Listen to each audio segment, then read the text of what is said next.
안녕하세요. 케찹 스토리의 조이스. 하워드입니다. 하워드, 직장 생활을 하면서 시기적으로 크게 어렵다고 생각하는 단계들이 있잖아요. 어떻게 보면 제일 먼저 이렇게 딱 와닿는 어려운 단계가 매니저로 처음 진급했을 때 아닌가 싶어요. 매니저 노릇을 어떻게 해야 되는지 1, 2, 3, 4 이렇게 하면서 가르쳐주지 않거든요. 그렇죠? 또 지켜보는 사람은 엄청 많아요.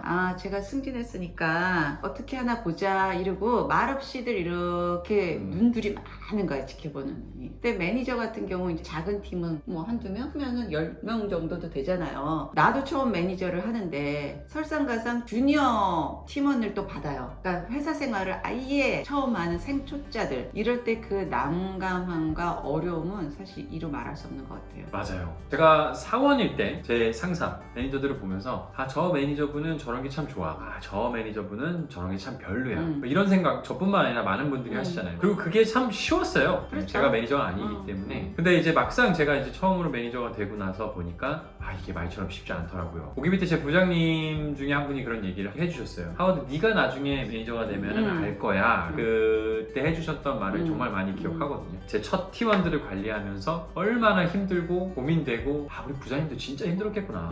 그때 이제 부장님이 해주신 그 마음을 이제 조금씩 이해하게 되는 것 같아요. 저희 조직에 또 주니어 매니저분들이 계신데 아마 그분들도 생각이 많을 것 같아요. 비슷한 사이클을 경험하면서 고민이 되지 않을까 생각되네요.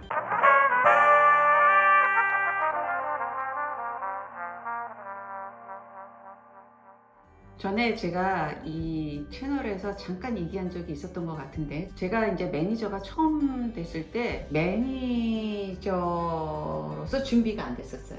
마음의 준비와 또는 실력의 준비, 이런 게 스스로 생각할 때 안 된 상태에서 진급이 빨리 돼버린 거예요. 그러니까 저랑 안 맞았던 거죠. 그래서 너무 많이 좌충우돌했어요. 그러니까 매니저로서 갖춰야 될 덕목이나 슬기로운 행동 지침, 뭐 이런 것들을 설명해 주지 않았었기 때문에 나 스스로 막연하게 이제 잡 포지션들이 있잖아요. 팀원들 하나하나의 니즈가 뭔지 파악할 여유가 전혀 없었어요. 나도 힘들어 죽겠으니까 나는 그냥 알아서 잘해주길 그냥 막연하게 바랬던 것 같아. 특히 신입사원 같은 경우는 사실 하나하나 디렉션을 줘야 되잖아요. 사실 어떤 디렉션을 줘야 될지도 몰랐던 것 같아요. 옆에 사람한테 물어봐서 해오면 되겠다, 이런 태도였던 것 같아요. 요즘은 회사에서의 매니저 트레이닝 프로그램, 이런 것들이 사회 전반적으로 리더십에 대한 중요성들을 강조를 해서 서포트해주는 그런 환경이 조성이 되는 것 같아요. 이런 경험자로서 하워드와 같이 일하는 신입 매니저가 신입사원을 리드하는 걸 옆에서 하워드가 봤을 거 아니에요. 네. 옆에서 지켜보면서 답답하기도 했겠지만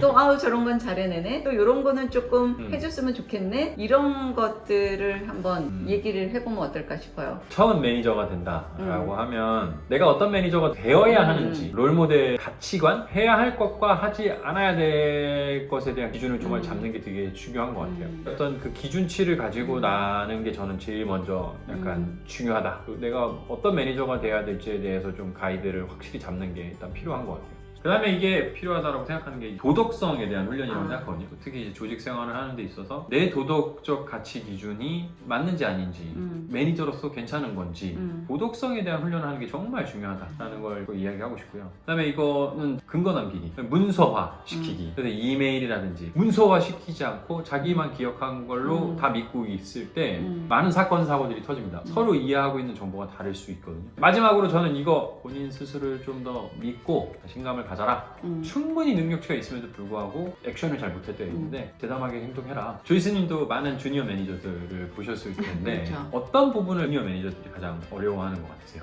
정서적으로 나도 낯설고 처음 해보는 거 투성인데 뭔가 다른 사람한테 가르쳐줘야 된다는 거, 그리고 아는 척을 조금 해야 된다는 거, 그리고 나는 이 문제를 잘 해결해내는 사람인 것처럼 보여야 된다는 거, 그러니까 전체적으로 부담스러워요. 그리고 나는 모르는 게 많은데 그거를 적어도 내 팀원들한테 보여주고 싶지 않은 그런 것들의 마음속의 갈등, 이게 제일 힘들어하는 것 같고요. 또 연장선상으로 볼 때 내가 어디까지 결정해줘야지, 내 권한이 어디까지인 거지, 주체적으로 일하라고 내 매니저는 또 나한테 그랬어.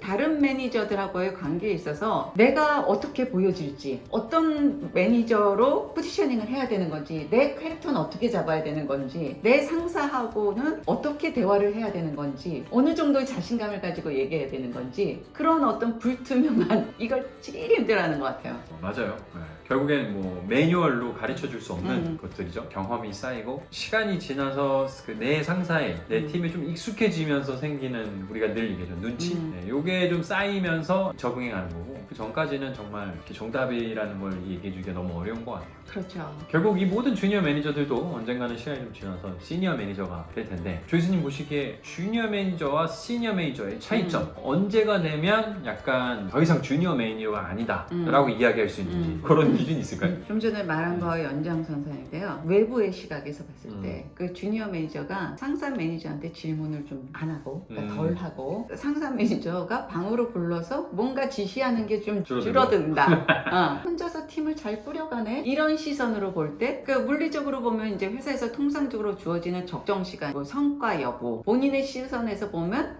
팀원 간의 관계, 업무상의 이슈들이 예측이 가능하고 또 결과적으로 좋은 결론이 나든 아니든 본인이 계획하고 또는 본인이 처리하는 계획으로 한 시도들이 익숙해지고 그럴 때가 시니어 매니저가 되지 않나 싶어요. 약간 비슷해요. 제가 생각해도 주니어는 어떻게 보면은 이제 위에서 내려온 업무를 잘 수행하고 실행하는 것이 새 능력을 갖춘 매니저라고 얘기하면 좀 시니어가 하면 문제를 스스로 어떻게 정의하고 이걸 어떻게 풀어가야 될지 그리고 필요한 외부에 있는 자원들을 소스들을, 끌어다가 실행하고 그 다음에 그걸 같이 실행하기 위해서 같이 일을 하는 동료들을 동기부여도 하고 그래서 결과까지 만들어낼 수 있는 이게 저는 시니어와 그 주니어 그렇죠. 조이스님 그런 얘기 하셨잖아요. 방으로 더 이상 안 부르고 지시하는 게 좀 없어진다. 그러니까 혼자서도 잘해요? 라는 거기도 하지만 저는 약간 오히려 이런 경우도 있는 것 같아요. 계속 부르게 되면 뭐 당연히 주니어기도 하겠지만 내가 이렇게 툭 던지고 가만 내비둘 때 그때 이제 시니어의 차이와 주니어의 차이가 있지 않을까. 주니어는 그 윗상사는 더 체크인 많이 하거든요. 잘하고 있나? 혹시 문제되는 거 없나? 시니어 매니저는 더만큼 의지를 하기 때문에 그냥 내비두는 맡길 수 있는 그런 것들이 되는 것 같아요. 그렇죠. 자꾸 부른다는 건 불안하다는 얘기거든요.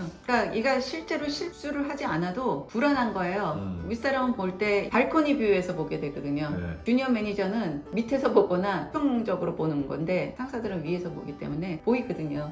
그렇죠. 오타 지적 빨리 하듯이. 그래서 덜 부르고 덜 불안해할 때 시니어 매니저로서 자립할 수 있다고 생각이 들어요. 그래서 저는 처음은 누구에게나 있고 초보 운전 시절이 누구에게나 있고 그런 것처럼 누구나 두려워하고 실수를 해요. 누구한테 체크가 되느냐 아니면 나 혼자만 아는 실수냐 그런 거의 차이일 뿐 실수는 누구나 하거든요. 그런 거를 기억을 하시면 나만의 문제는 아니다. 그렇게 생각하시면 정신적 평화가 올 겁니다.